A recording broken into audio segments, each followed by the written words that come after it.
here's what's happening. So I have Miss Sophia here. Hello. And she's one of our equine operations assistant managers. And we have Miss Becca in the background writing Nemo, and then Melissa, the equine operations manager, actually walking through part of the process for Nemo. And then Sophia, what I would love to learn about, right? And I think what the audience would love to learn about is how do we get horses? Like, what is the process for receiving horses once we actually have a horse? Yep. What are some of the precautions? Like, what's the process? All of the stuff, right? Yeah. Literally walking from day one on. Yeah. So how we get a horse, it really depends. Sometimes we have people that reach out to us offering to donate a horse, or that they have a horse that they will free lease to us. Most of the time, though, we go out and we try to find a horse. Recently, we went and found Nemo and Spud in Pennsylvania. Yeah. They're both ex-Amish horses. And we basically put them through a 60-day trial. 60 days. So throughout the weeks, like the first week they come, we let them settle in. They just hang out, eat, learn the space, learn the environment, meet all of the people. Some precautions we take is we usually make them be staff only, just so nothing, we don't know the horse yet. We need to learn their personality, their quirks. So we keep it staff only. It's staff only for the whole trial, unless we maybe had a volunteer pop in to be a sidewalker to hang out while we had someone riding. But basically the first week they're settling in, and then the weeks following we just start introducing more things to them. Second week we start introducing them to the lower barn, because some of our horses have a harder time since it's so far from where the paddock space is, and them having to actually leave the herd. They don't really love it. So we bring them down here. We show them the wash stall, the stalls down here. We let them hang out in the stalls. We bring them into the arena. We have a Hoyer lift, we have a ramp, we have a ton of toys and stuff, and we just throw it all at them and we see how they do. And once the arena stuff is done in here, then weeks following, we then bring them outside. We have a ton of trails, a ton of property, and we basically just see how they're doing with being outside in that environment and a new environment. The two new guys that we just got are probably going to be great, because they're bomb-proof pretty much. So Right. we're excited for that part. But currently, this is Becca, one of our instructors, riding Nemo. And about week 6 is when we start having instructors ride them, just because we want everyone to have a chance to sit on them and do groundwork with them before we start introducing them into lessons. So it's not, hey, you have a new horse, this is him. You don't even know how he's going to be under saddle. So this is Becca just kind of working through some things. And Melissa is talking her through some stuff with him. This is the first time he's been down here with the doors wide open, because it's been very cold in Massachusetts. So he's kind of looky over there. We also have some students that are here now for a lesson with another horse, and some of the lights are off and some are on. So it's just a total different environment than he's been faced the past couple weeks. So it seems like it's a lot at once right now, right? Between the commotion, the noise on the backside on the ramp with the clients. And then soon to be the Hoyer lift, and then the different lights and things like that. All right. So backing up to when we first received the horse, right? So what are some precautions? So I know that in the past we've had some horses on quarantine. We've had other horses that got started into the trial. Like, what is the deciding factor between, okay, let's do quarantine for a little bit before we actually start the trial process? What are some deciding factors for that? So mostly we typically go off of what our vet says, but if they're a horse that's coming from like Cream is an ex-Amish horse that we had that was actually essentially, and since he was in a whole auction setting, we decided to quarantine him just because we didn't know what he had touched, what he had been around. Right. He didn't show any signs that he had any sickness or anything going on, but we really, really aim for safety here, Right. and we don't want to get anyone else sick. But versus Nemo and Spud, they came from an auction or from Amish people, and we knew that they were fine because the lady that had them before had them for 4 months at her barn, and she had no concerns, no worries about them being sick. So we had kept them partially quarantined in the back paddock for like about a week, just to monitor them and see how they were doing and all of that stuff. We were not worried, once again, about them. But some horses, it just varies. You know, if they're coming from a place like that, we want to quarantine them. When they came from a barn that they were there for 4 months, we're not so worried about being strict. Yeah, being very strict about it. Okay. And then some horses that we get that literally come from down the street or a couple towns over, we're really not worried about quarantining them unless, you know, maybe something's been going around in that barn. But usually the people tell us and communicate with us if something's going on. So what's the process like for making sure that they are getting the right nutrition, like right off the bat? So I'm sure some of it's kind of trial and error, but like how do we figure out what the right diet is for that specific horse? Yeah, so diet is very complex. It's not just one thing works for all. So when we first get a horse, it is very, very case dependent.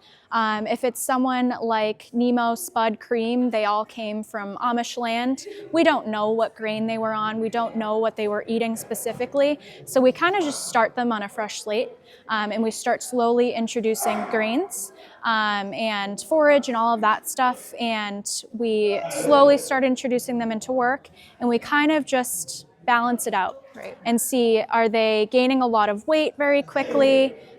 Like, do they need a little bit more hay? You know, do they look a little bit skinny? So it just varies. When we first get them, some people, like Freddie, when Freddie came here, Freddie's owner gave us a couple bags of grain, and we just slowly transitioned him over to our grain, and then just kind of played around with it and saw that if he was good on the amounts that we were giving him, which they tell us and you can see.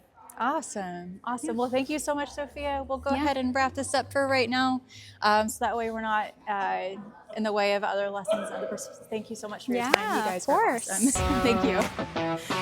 I'm Starlet Baker. I'm the Executive Director for Strongwater Farm, and I'm here with Melissa, who is our Equine Operations Manager. She's done some brilliant work with a lot of the horses. And what I'm trying to get after today is the trial process. Right? So whenever we receive a horse, because it seems like we've had a few horses transition out throughout 2025, right? We retired 3, right? And then we received 5, 5 horses throughout 2025. It was a really long year.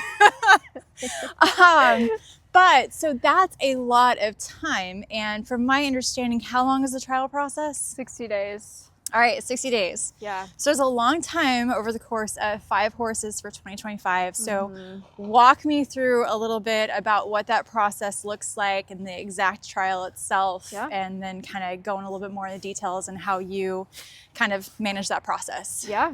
Yeah, so it's a 60-day trial. We've deemed that kind of the perfect fit for our horses. 30 days we found wasn't really enough to get a really good idea of who So they was it are. before 30 days? It was 30 days. 30 days just isn't enough to get them acclimated and get them through all the things that they may encounter in a lesson. Okay. So what we did is we kind of rearranged it and we extended it, so we made it 60 days. So we break it down into different weeks. So our week 1 is we receive the horse and we get them acclimated. Right. So they come, they get used to our paddocks, our routine, our nutrition, our diet, our horses, our herd, our people, because everything changes when they come here, everything they once knew. Fair. Even if it was a good transition from a good home to this home, you know, it's a complete brand new slate for them, right? Right. So getting them acclimated, up in the paddocks, our land is very spread out, so this is a lot to take in. So we just get them used to the space, like I said, get them learning when they come in, when they go out, or if they stay out, when their feed comes,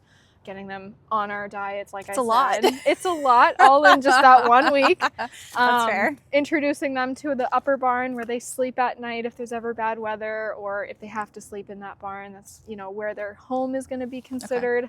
And just giving them that time to settle in. A lot of horses usually settle in right away, especially if they've been around the block a little bit. They've been to venues they showed growing up, they did all the things they know. Like lifestyle is just, we go places and we settle in and we survive, whereas other horses don't have that experience. Maybe they came from homes that didn't move around a lot, so this change can be a lot. So we try to be respectful of that, give them that time. If things are going well, we may start giving them some adventures to the lower barn. But in reality, that first week is just, let's settle in, get to know us. We'll get to know you on a very minimal basis of just, you know, what you need to know for basics. Okay. Then you move into week 2. So week 2 gets a little more exciting. So we start bringing them down to the lower barn, which is where we consider that to be work. We try and keep it separate for the horses. Now, so they have a different opportunity to know when they get to rest and when they have to work, right? Because if they work, they got to be very focused. They got to be very still and very calm, tuned into their rider, tuned into their leader, their instructor. They need to be focused. When they're resting, that's their time. They get to be free. They get to be a horse. They get to be a horse. So, yeah. Having that opportunity to make a difference in knowing where they get to rest and where they get to work makes a big difference in their just their workload and their mental state, I guess. It's kind of like that switch, right? So, got it. Yeah, it's like when you drive to work, you're going to know that's work time, and when you get home, you get to rest and go to bed. That's why they say you don't work in your bed. You want to keep that different. So we do that here. So we start bringing them down to the lower barn, getting them introduced. That can be a big challenge for them just because it's way far away from our paddocks with our land setup. Other horses don't really mind. So we get them in there, teach them, you know, how the garage door opens and that then it closes behind them, and see if they can cross tie while all they're those down scary there. noises. All the scary noises. Right. We usually do it with a buddy, just so it makes it a little bit more horse friendly, because it can get very not so horse friendly when they're down there by themselves. So making it a good experience is a really big deal. Now, with that being said, the transition between their previous environment to this environment, whenever you take them down with a buddy, is there ever concern for them? I guess the term is being bonded, right? Is there ever a concern for that? And if so, like, how do you mitigate that? Yeah, there can be. When we took Spud and Nemo on trial, those are our 2 new recent ones. They came together, they were on quarantine together, and then they started their trial together. So we immediately knew that there might be a bond that comes with that. Which isn't necessarily a bad thing, but sometimes that can add constraints whenever you're planning the lessons, right? It does. Yeah, so that's why that's important. Yeah. So with them, we knew pretty much once they were off quarantine and they started their trial, let's separate them. So they're in separate paddocks, they have new buddies, they have a new lifestyle that they've learned to live without each other. Typically, if we get in one horse by themselves and we bring them down, though, we don't typically find they get bonded to the horse they come down with, because it's strictly, they're coming down to get to know that arena, to get to know that place, and they're not doing it on a consistent basis. It's an hour a day, once a day. Sometimes we change up the horse that goes down there with them if they have a day off, or if it's a different buddy that maybe would work better just because of, you know, their personality and what they can handle that day. It just depends. But typically, if they're a solo horse and they go down with a buddy, they don't get bonded. Good. All right. That's good. Sweet. All right. So, because I know that there's a lot of analysis and a lot of thought and consideration put into assigning the horse with a specific participant, and like the abilities of the horse or the equine partner with the client. And then, of course, the instructor, too, plays a pivotal role in all of this stuff with their level of experience and stuff. So adding to that scheduling piece of, like, if you have to have a horse with that horse for that individual to, I guess, cooperate, for lack of better words, for the horse not to get, you know, super anxiety or anything like that. Because I know we've definitely experienced that in the past. So and we still do. Yeah. King and Twinkle are still bonded. Yes. Yeah. The minis. Yep. You've done a brilliant job in the past with other bonded pairs. So, all right. So back to the trial period, back to Spud Nemo, which is our 2 current ones right now. So let's go ahead. We went through the acclimation part through week 1, right? Yep. All right. And then week 2, you're talking about introducing them to the lower barn? Yeah. Okay. And then what's next? So then we get on them. That's a little bit of the fun stuff. Yay. Now, of course, this is always This is all what they do, not me. I get on them. It's always me. The risk is on me. But that's, you know, that's what happens. That's the fun part though, right? Yeah. You get to know the horse on a much different level, like on a deeper level, more intimate too. Yeah. You get to feel the breathing, you get to feel the mannerisms and all that kind of stuff. Me, and not having the equine background that you guys do, like it's wonderful that you guys have that experience. Anyway, I'll stop. You're good. Keep going. Yeah. So I should preface that this is all like, you know, this is what we do, but it's always dependent on the horse. So I say week 2 we're getting on. Sometimes that's week 1 because they're flying through it. Yeah. Other days that may be week 3 because they're just not getting this separation. We had a horse like that previously, right? Stella? Yeah, we've had a few that they just took a little bit more time. Yep. And that's not always an indicator that they may not pass the trial because some horses just need that time. Yep. So I should just preface by saying this is always horse dependent. That's fair. Horse dependent, just like client dependent, instructor dependent, and things like that. I should say in a perfect world, week 2, we get on. Right. And we're just starting to get a feel for them, hopefully getting them to work and giving them that, showing them that mindset that you're down here, this is work. You don't have to be afraid of this barn. Hopefully you're comfortable. We're going to make it as horse friendly and as comfortable as we can. But then you're going to go to work and you're going to realize that it's just work. And then you're going to go back and you're going to be fine. And we're doing that over and over and over. Now, of course, every week we add something. We always are still reintroducing the things we've already worked on. So let's say it's beautiful summer. You know, it's during the summer we take on this trial. The horses are living out. Week 2, we start getting them on. We're still introducing them, reintroducing them to the upper barn, still making that a priority. This isn't going away. You still have to get used to it, even if they're doing really well, just to keep them, you know, getting that full circle experience. This is our barn. This is your new home. So getting that differential in the 2 different barns. Right. So we're getting on them and getting a feel for where they're at training-wise. This is where we start working with them to see where are you going to best fit in this program? Sometimes you get horses, I go and try and they seem wonderful and they have all this experience and they come here and that's way out the door. We're starting from ground zero, going back to groundwork, getting that lunging in, and then hopefully working on all of that under saddle. Other times everything's great. Under saddle, we're just getting them supple and just getting them, you know, using themselves and working and also building up their stamina and building up that strength again if they've been sitting for a little bit, or if they've been in work, you know, prior to them coming, that's even better. Makes my life easier. Conditioned, They're conditioned. But that's also why we have the 60 days, get them going, get them conditioned, so that we're not setting them up to fail when they start doing 2 lessons a day or 3 lessons a day. You know, if that's, you know, they're trotting or cantering in those lessons, that's a lot on them. So we're getting them built up to the point that they can do that. Gradually, Got it. Okay. So conditioning is a big part of it. A lot of training goes into it. So anyways, by week 2, just getting them used to the arena. And then we move into week 3. This time of year, it's a little bit tricky because we don't really have access to our trails. But by week 3, if they're doing well, we may start doing some paddock loops, getting them walking around the paddocks, knowing that this is still home, this is still rest, but you're just going to go for a nice little joyride around, because we do that with our students, and it's important that we're not doing that for the first time with a student. They're doing it with me for the first time in case they have any antics or any, you know, fresh moments. It's someone, you know, that's going to be able to handle it a little bit easier. Yes. So there's a big part in that.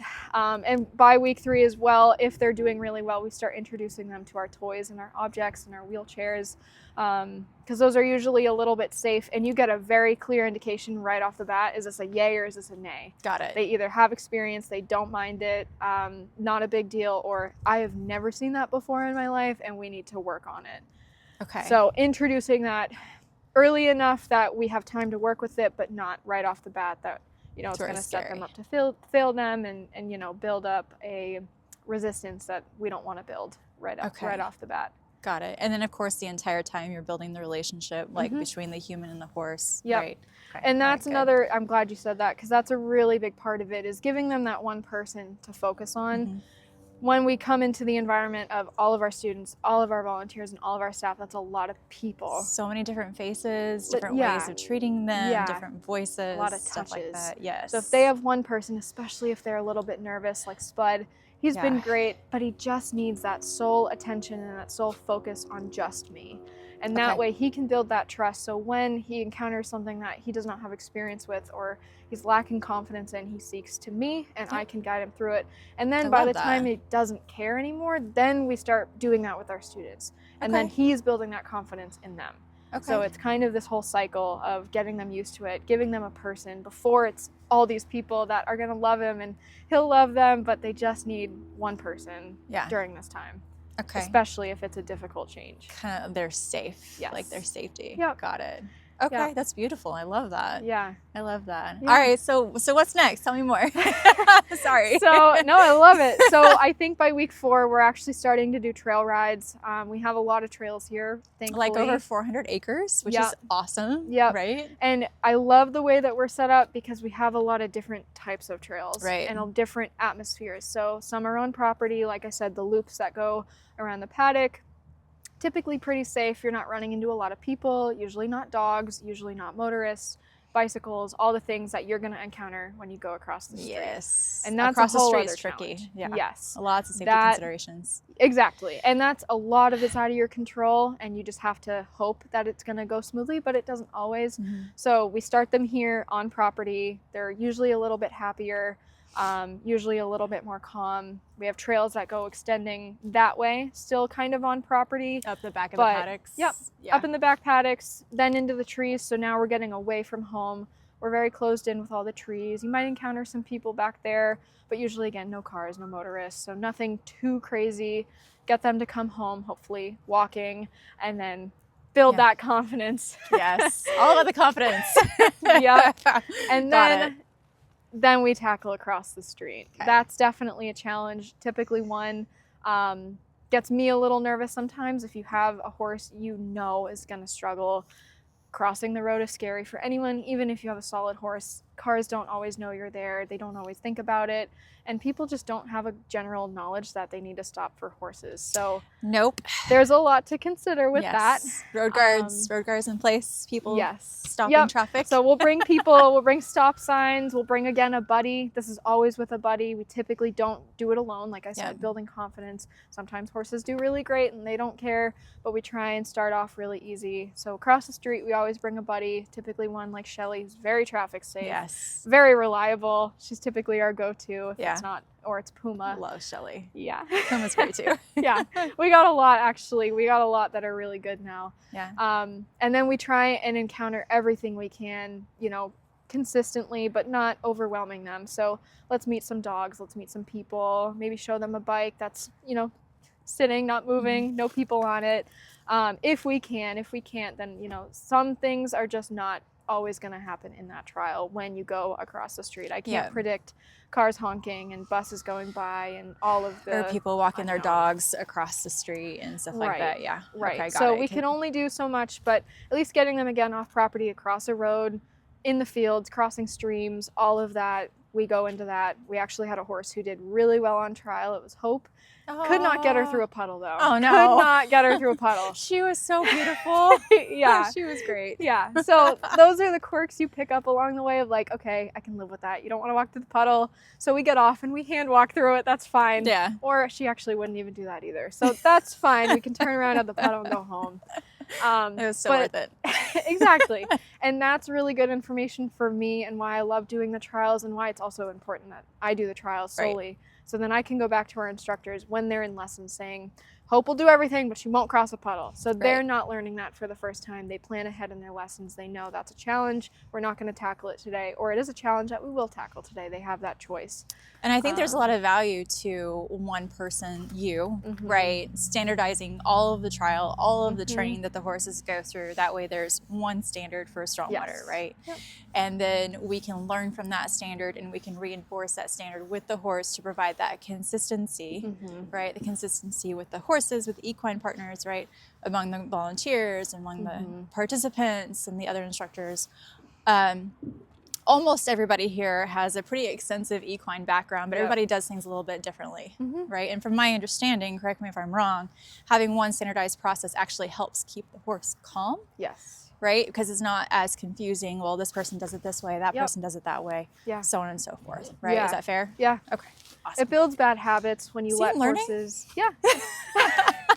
When you give horses the opportunity to do things their way, they're always going to do it their way, and sometimes it's wrong. Yeah. And so when you give them that opportunity and when you don't standardize it for them, it makes it difficult. And it oftentimes, especially if they're more anxious horse, they tend to make the wrong decision and it makes them more anxious, so it doesn't help.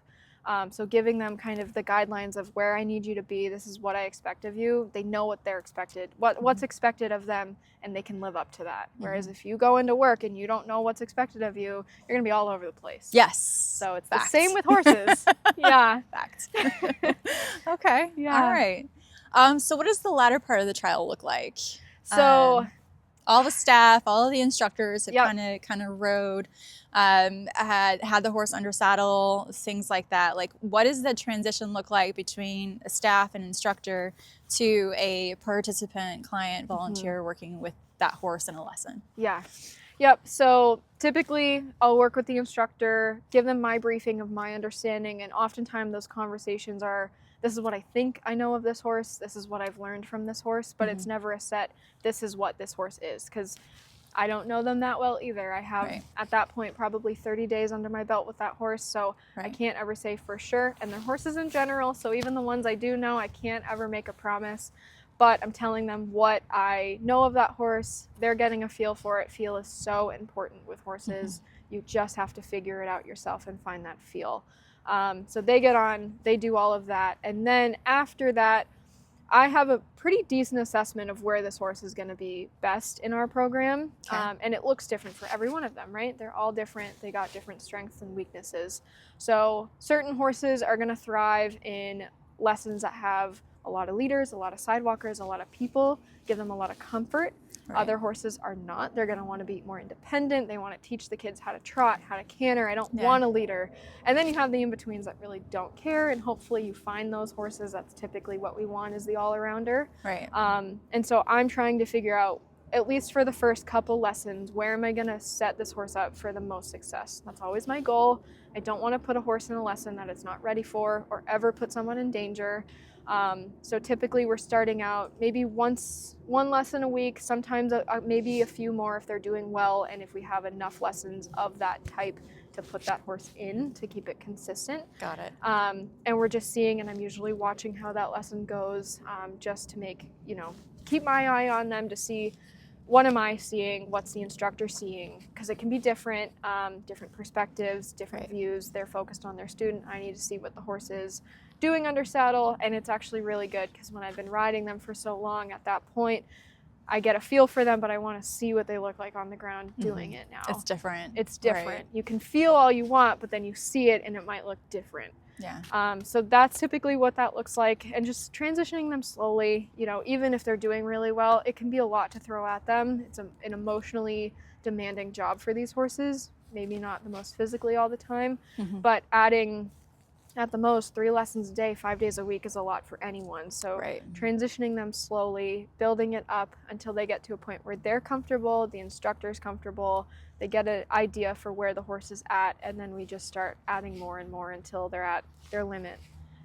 And that's not to mention all the conditioning that all the efforts and conditioning that you put into it and things like that, and then all of the extra volunteers back and forth between the barn chores and stuff. Yeah. It's a lot. It is. Yeah, and that still happens even when they're at the end of their trial and they're starting lessons. I'm still working with them, keeping that training consistent, setting them up for success, keeping them conditioned and healthy and happy, and then gradually stepping back in the conditioning to probably once or twice a week, and then all their other time slots are usually filled with lessons. All right, awesome. So any last notes, any last little tidbits that you can let everybody know whenever it comes to the trial process, specifically at Strongwater Farm? So this may not be the case for every equine therapy place, but for Strongwater Farm, Melissa, you've done a brilliant job of it. What other tips, tricks, anything like that you're willing to share? Yeah, really just spend as much time with them as you can. Figure out what are their strengths and weaknesses, because when you go and try them, you get a general idea, but it's one ride, typically 20 minutes. You don't really know them. With Spud and Nemo, they were great when we tried them, and they've remained very wonderful. They're doing really well, but we're learning you know, Spud doesn't really like you standing above him. So what do? I come and I stand out on the fence and I feed him treats. So he gets used to people being taller than him because he's a pony. Yeah. So things like that, the little things, I'm not afraid to go outside the box. That's something very outside the box. Like, who would go and stand on the fence and feed them treats? Like, I don't know. I'm just trying to get him used to it. So when someone's at the ramp and they're yelling and screaming and a little, you know, fidgety, he's not so worried about it. That is so interesting. That's definitely outside the box. Got it. Yeah. So that's kind of my advice, is don't be afraid to go outside the box. I've put mounting blocks in paddocks when they're afraid of it, and I'll feed them right next to it just so they build up a rapport. Like, it's stupid, but it makes a difference. I don't know.